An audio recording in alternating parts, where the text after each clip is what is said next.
Dans cet exercice, on nous demande de trouver la composition finale d'une solution. Alors ça, c'est une question assez classique. Ça revient à vous demander de trouver les quantités de matière de toutes les espèces chimiques qui sont présentes à la fin d'une réaction. C'est une question qui fait souvent appel au tableau d'avancement parce que grâce à lui, vous avez une vision complète de toutes les espèces chimiques qui vont être présentes en solution. Donc dans un premier temps, nous allons écrire ce qui se passe lorsque l'on dissout de l'acide ascorbique dans l'eau.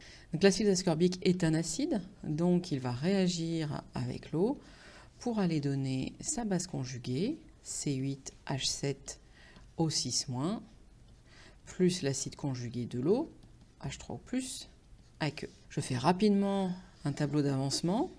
Alors j'ai simplement mis un état initial et un état final parce qu'on n'a pas besoin d'état intermédiaire avec un 0 et un XF. Donc au début, on va mettre N0 mol d'acide ascorbique. L'eau, on ne va pas en parler vu que c'est solvant qu'il est en excès. Initialement, ici, j'ai 0 mol des deux produits et ensuite j'ai N0 moins XF, XF et XF. Donc je vois que je vais avoir au moins de l'ion ascorbate, donc la base conjuguée de l'acide ascorbique, et des ions oxonium H3O+. Et puis il faudra déterminer grâce au pH si la réaction est totale ou pas, et voir s'il nous reste un petit peu d'acide ascorbique ou s'il a été complètement consommé.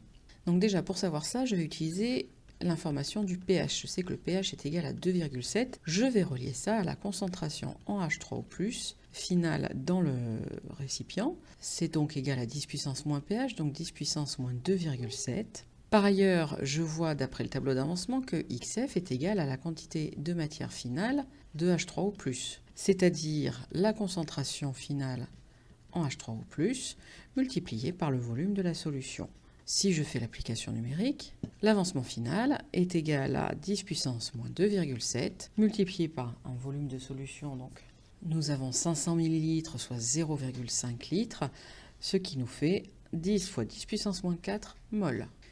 J'en déduis donc que la quantité de matière finale en H3O+, qui est au passage égale à la quantité de matière finale de C6H7O6-, vu que tous les deux c'est XF, est égale à 10 fois 10 puissance moins 4 mol.